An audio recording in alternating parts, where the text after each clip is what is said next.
respected principals, Mick के members और management body के क्या बायस है, क्योंकि शक्कर चिकन सब डिवीजन यहाँ एसडीएम साहब खुद बैठा हुआ है।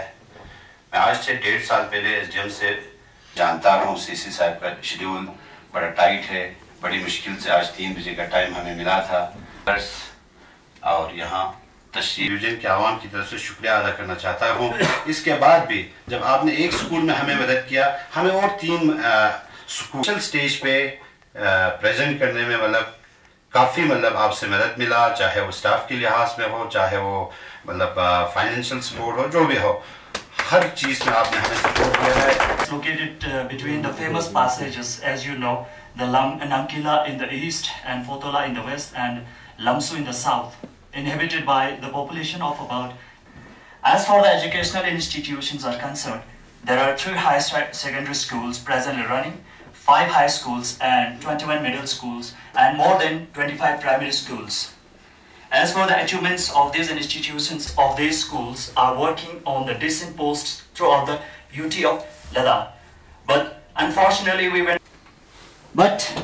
fortunately, there have been many attempts. शक्कर डिप्टी सीईओ जोनल डेवलपमेंट और थोड़ा बहुत एडमिनिस्ट्रेशन को जो है सब डिवीजन में देखने के अलावा बाकी और उतने काम नहीं होते हैं, तो मैंने खुद को एंगेज रखने के लिए हायर सेकेंडरी से लेकर के प्राइमरी स्कूल तक का जो है वो सारा देख लिया सर। तो उसमें पहले ही मेरे साथ जो है ये जो हमारे जोनल एजुकेशन ऑफिसर कादिर साहब, तो उसकी रिपोर्ट में असल में मैं चाह रहा था, क्योंकि हमारे इसमें 2 तहसील होते हैं सर, शरगोल भी है, तो शरगोल भी कवर करना चाह रहा था, लेकिन बदकिस्मती चाहे जो भी है, तो 3 दिसंबर को जो है स्कूल जो है वैकेशन के लिए छुट्टी हो गई सर, सबमिट कर लिए सर। फिर उसके बाद जो है फिर कुछ मैंने पता किया, तो वेटरन यहाँ पर एजुकेशनिस्ट हमारे जोन में जो है, तो जैसे हमारे गुलाम अली साहब है, जड़ियो साहब और मुख्तलिफ मॉडल स्कूल से आए टीचर्स और वीसी मेंबर्स, अस्सलाम वालेकुम। बस आज का मीटिंग इससे पहले भी हुआ था, बहुत अच्छा मीटिंग रहा, क्योंकि आपने प्रेजेंटेशन भी दी। पहले वो नहीं था, सिर्फ डिस्कस था, सिर्फ कमी पेशी पे। तो आपके जो स्कूल का जो स्ट्रक्चर जो कुछ किया है बहुत अच्छा किया है। हमने देखा जाकिर सर बार बार हमारे ऑफिस आते रहते थे, हालांकि हमारे सीईओ साहब होते हैं, जब भी नहीं होता है तो मैं भी इनके साथ राबिते में रहता हूं। तो आप लोगों ने जो भी काम किया है, आज भी हमारा उधर क्या कहते हैं साले स्कूल में चल रहा था, मैंने ऐसे बोल दिया उनके आगा साहबान को, 500 रोल है उनके हाई स्कूल प्राइवेट में, मैंने ऐसे मजाकन कहा कम से कम बाबू इसको थोड़ा रिस्ट्रिक्शन कर लो, गवर्नमेंट स्कूलों में भी कुछ आप डालने की वजह ज़रूरी है सर। आज ये बहुत ज़रूरी है, क्योंकि जितना हमारा बच्चे कम हो जाएंगे तो हमारे पोस्ट भी ख़त्म हो जाएंगे। ये भी बहुत ख़तरा है, क्योंकि जितना पोस्ट ऑलरेडी हमारे पास है उसमें जितना हमारा बच्चा कम हो जाएंगे। ये तो रेशो पहले तो हमारा 30 हम मान के लेते थे, अब 10 ले रहे हैं। कहीं कहीं पहले हमारे शक्कर चिकन में 4 बच्चे पे एक टीचर का रेशो भी हुआ था बीच में, अभी कहते हैं 6 या 7 पे पहुंच गया है इंशाल्लाह।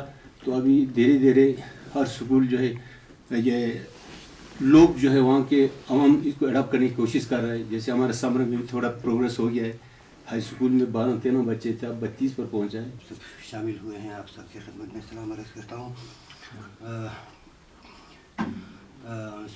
जहाँ तक शक्कर चिकन के अंदर गवर्नमेंट स्कूलों के अंदर जो पढ़ने वाले ज़र तालीम बच्चों को के तई जो खदमत अंजाम महसूस नहीं कर रहा हूँ। हालांकि एसडीएम साहब ने भी बहुत सारी चीज़ें बातें वाज़ेह तौर पर रखी।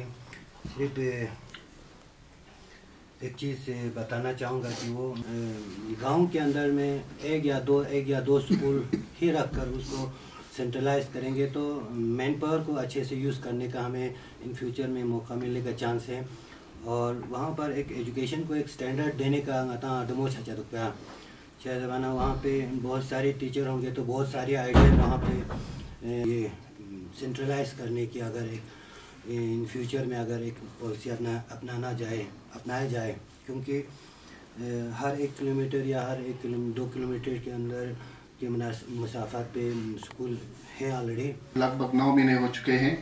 तो हमारे इसमें स्कूल को मॉडल बनाने का सबसे पहले तो ये जो प्राइवेट स्कूल हमारे पेरेंट्स और यूथ्स ने मिलकर उस स्कूल को क्लोज किया, जहाँ तक इस गवर्नमेंट स्कूल को ज़्यादा इम्पोर्टेंस देने के लिए। हमारे पहले गवर्नमेंट स्कूल का रोल 8 से 10 ही थे, तो वहाँ से जो मॉडर्न बेस पे लाया तो हमारे सामने बहुत सारे चैलेंज थे। एक हेल्दी इन्वायरमेंट हमें बनाना था स्कूल का, तो उसमें मैनेजमेंट कमेटी, चेयरमैन साहब, ऑनरेबल काउंसलर साहब और वहाँ के यूथ, मोहल्ला शकरदो और पस्तंग के जो यूथ थे वो आगे आए। आगे आकर -20 डिग्री सेल्सियस में उन्होंने फरवरी के महीने में हमें स्कूल कम से कम 70% स्कूल जो है हमें तैयार करके दिया। ये और 13 मार्च को स्कूल ओपन होना था। 7 मार्च को उन्होंने स्कूल हमें सौंप दी। बिल्कुल 70% तकरीबन 70% वहाँ पे कंप्लीट था। ये बहुत ही यूथ के लिए एक बहुत ही बढ़िया चीज़ था कि उन्होंने इतना शौक लिया इस चीज़ में। तो अब एक चैलेंज हमारे पास था, हमारे पास रोल बहुत कम थे। जब से मॉडल बनाए सर, तो उसका मैं आपको थोड़ा सा डिटेल में बताऊंगा। 2021 में हमारे पास सिर्फ 10 स्टूडेंट थे सर। फिर मॉडल बना 2022 में, तब जो 39 हुए सर हमारे, यानी कि 10 से 39 पे आ गया। प्रेजेंटली अभी हमारे स्कूल में टोटल रोल जो है वो 63 है सर। तो एक हेल्दी इन्वायरमेंट बनाने के लिए, स्कूल में एक हेल्दी इन्वायरमेंट बनाने के लिए हमारे पास जो चैलेंज थे उसको हमने एक्सेप्ट किया और सबसे पहले हमने स्कूल का एक ऐसा माहौल बनाया ताकि बच्चे जो है स्कूल आए। स्कूल में क्या था सर कि एसएसए के होने की वजह से मेरे लिए वहाँ पे पोस्ट नहीं था, तो मुझे कहीं कुक्षो से मेरा पेट रहा होता है, तो वहाँ से मुझे यहाँ इस स्कूल पे अटैच दिया गया। फिर इसके बाद हमारा काउंसलर साहब ने कहा जो है वो 3-4 ही है। तो उसमें एक इशू जो मेन आता है सर, टीचर्स की कमी रहती है वहाँ पे सर, और दूर रहने की वजह से वहाँ पे टीचर कोई आते नहीं सर।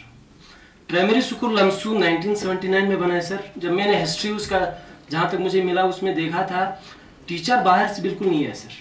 तो जो भी टीचर आया या तो गाँव का है, योगमा खरबू का है, संडो का है, तो बाहर से टीचर नहीं आने वजह से कोई इनोवेटिव इशू वहाँ पे हुआ नहीं सर, इनोवेटिव कोई स्टेप्स नहीं लिया गया। और जो लोगों का जो एंथुसियाज्म है एजुकेशन को लेके बहुत अच्छा है सर। हमेशा जब भी कोई आता है वो एजुकेशन का इशू, स्कूल का इशू ही लेता है सर। हमेशा बोलते हैं हमें टीचर चाहिए, लेकिन टीचर नहीं मिलते सर। आपके पास भी आए थे सर इस इश्यूज को लेके कि आप इसको हार्ड जोन में रखा जाए तो बेहतर है सर। दूसरी बात, हमारी वहाँ एक पंपू शार्ट स्कूल है सर, वो बहुत सालों से है। तो वहाँ पे आपको हमारी टीचर साहब ने बताया, वहाँ शीट में सुराख होने की वजह से खासकर रेनी सीजन में वहाँ पूरा जो भी चीज मेरे जहन में नहीं था कि मतलब इतना आप अपने जो अचीवमेंट्स को या जो पहले क्या था अभी क्या किया वो सारे आप एक प्रेजेंटेशन के शेप में यहाँ पे प्रेजेंट करेंगे। तो बहुत अच्छा लगा, आप लोगों ने वाकई बहुत मेहनत किया है चीज़ को। तो आप लोगों ने ये एक शुरुआत की है, ये बहुत ही अच्छी बात है, क्योंकि ये हमारे लिए भी एक बहुत अच्छी बात है। क्योंकि ऐसे डॉक्यूमेंटेशन करने जो भी इसमें इन्वॉल्व हैं, आपके कमेटी मेंबर्स हों या हेडमास्टर साहिबान हो, उन सबको मैं बहुत बहुत मुबारकबाद देना चाहूँगा। उसके अलावा जो मेहनत आप लोगों ने किया है इन स्कूलों को, क्योंकि ये लोगों को एक समझिए नाउमीदी जैसा हुआ था कि शायद अब हमारे स्कूल दोबारा इस ट्रैक पे आए या नहीं आए। तो उसमें जिसने भी रोल प्ले किया है, हमारे खास एसडीएम साहब ने पहले भी कहा कि एसडीएम का एक अपना एक रोल होता है, उससे बाहर मुझे नहीं लगता है लोग निकलते हैं, क्योंकि हमारे डिस्ट्रिक्ट में और भी एसडीएम्स हैं उसे। तो वो पैसा जो है हमारे डिप्टी कमिश्नर जो उसका चेयरमैन है उसके डिस्पोजल पर होता है कि वो पैसा कहाँ दे दे। इम्प्रेस होगा इससे। तो वो 10 लाख रुपए जैसे अभी यहाँ पे शरीफ साहब ने कहा, तो वो 10 लाख रुपए आप लोग खुश नसीब हैं। दूसरा, हमारे जोनल एजुकेशन ऑफिसर साहब जो आपके वहाँ पे तैनात हुए हैं वो भी काफ़ी डेडिकेटेड हैं, मतलब अपने सिस्टम से हटकर वो प्राइवेट उनसे महफूज साहब हमारे मुझे अभी भी याद है जब मैं काउंसलर था तो ये हमारे उधर हायर सेकेंडरी स्कूल में प्रिंसिपल थे, इनको वहां से ट्रांसफर किया गया, अभी आपके इलाके से हैं। तो अगर आप लोग जिस तरीके से आप लोग इंटरेस्ट अभी ले रहे हैं एजुकेशन में। सर की सब्सिडी कंपोनेंट में से हम कुछ मतलब जो ले लेते थे पहले, मेरे कंसेप्शन में ये था कि हम सब्सिडी में से दे सकते हैं। तो इनको मैंने स्कूल पे जाके कमिटमेंट ये दे के आया था, एटलीस्ट में 2 सब्सिडी में से आपको दे कि ZDO साहब के थ्रू अगर 1-2 स्टाफ को अगर हम कन्विंस करें कम से कम, तो इनको 2 स्टाफ मिल सकता है सर। बस यही एक रास्ता है सर, और स्टाफ तो इनके लिए बहुत जरूरी है।